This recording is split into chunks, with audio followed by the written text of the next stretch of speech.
100 வாத்தியார்ல இப்படி ஒரு வாத்தியாரா? ஒரு சின்ன பொண்ணு, தேன்மொழின்னு ஒரு பொண்ணு கொய்யாக்கனியை வாங்கிட்டு வரும். கொய்யாக்கனி வாங்கிட்டு வந்து, ஏய் குடு, ஏய் அப்படின்னு பிடுங்குவார். எனக்குள்ள ஒரு சின்ன பொண்ணு இருந்தா கரெக்டா செஞ்சு காமிச்சிரு. ஏய் குடுமா, ஏய் அப்படின்னு வந்து அப்படியே அந்த கொய்யாக்கனி கனிச்சார சொட்டு சொட்டு சொட்டுன்னு தமிழ் நிலத்துல கீழே விழுகுது. எல்லாரும் ஐயய்ய, எப்படி ஐயய்ய, எல்லாம் என்னையா இப்படியே 100 வாத்தியார்ல இப்படி ஒரு வாத்தியாரா? ஐயோ ஏயா, இப்படி ஒரு பள்ளி பறவைகள்யா, குழந்தைய வந்து எப்படி அந்த பள்ளிக்கூடத்தில் நடக்கிறது, பள்ளி பறவையில போயிச்சா ஒரு பள்ளிக்கூடத்துல இப்படி ஒரு வாத்தியாரா அப்படிங்கிற மாதிரி பாக்குறாங்க. இந்த நிகழ்வு வந்து நடக்குது. இப்ப இதை மைண்ட்ல வச்சுக்காங்க. இப்ப நான் நூல்களை சொல்லிக்கிட்டே வருவேன், உங்களுக்கு ஒரு ஐடியா கிடைக்கும். ரைட்டா?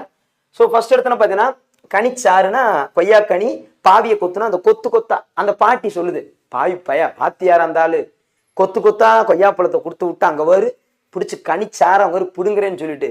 அதான் 100 வாத்தியார்ல இப்படி ஒரு வாத்தியார் இருப்பாங்களா? இவரை சொல்லப்ப நானு கற்பனைக்காக 100 வாத்தியார்ல ஒரு வாத்தியார், 100 ஆசிரியம், அவ்வளவுதான். அடுத்தது பாவிய கொத்து, அடுத்து என் சுவை 80. அந்த சுவை வந்து 8 சுவை கொண்டது கொய்யாப்பழம். அவ்வளவு சூப்பரா இருக்குமியா கொய்யாப்பழம். அதுக்காக தான் அவர் பிடுங்கினாராம்பா. வாத்தியார் மேல தப்பு இல்லை. என் சுவை 80. அடுத்து மகபுகு வஞ்சி, மக புகு வஞ்சி. ஏயா பாக்குறதுக்கு உனக்கு அந்த பிள்ளை மக மாதிரி இருக்கு, உன் மகையாது என்னையா ஒரு கொய்யாப்பழத்தை பிடிங்கிட்டு இருக்கீன்னு பக்கத்துல இருக்கிற வாத்தியார்லாம் சொல்றாங்க. நான் விட மாட்டேன். அதான் மகபுகு வஞ்சி அப்படிங்கிறது. அடுத்தது வந்து பாத்தீங்கன்னா கனிச்சாறு, 100 ஆசிரியம், பள்ளி பறவைகள், உலகியல் 100. 100 ஆசிரியம்னாலும் சரி, உலகியல் 100னாலும் சரி, இவர் தான். ஸோ இதெல்லாம் ஒரு ஐடியா வச்சுக்கணும். அவ்வளவுதான். இப்ப புரிஞ்சிருச்சா உங்களுக்கு?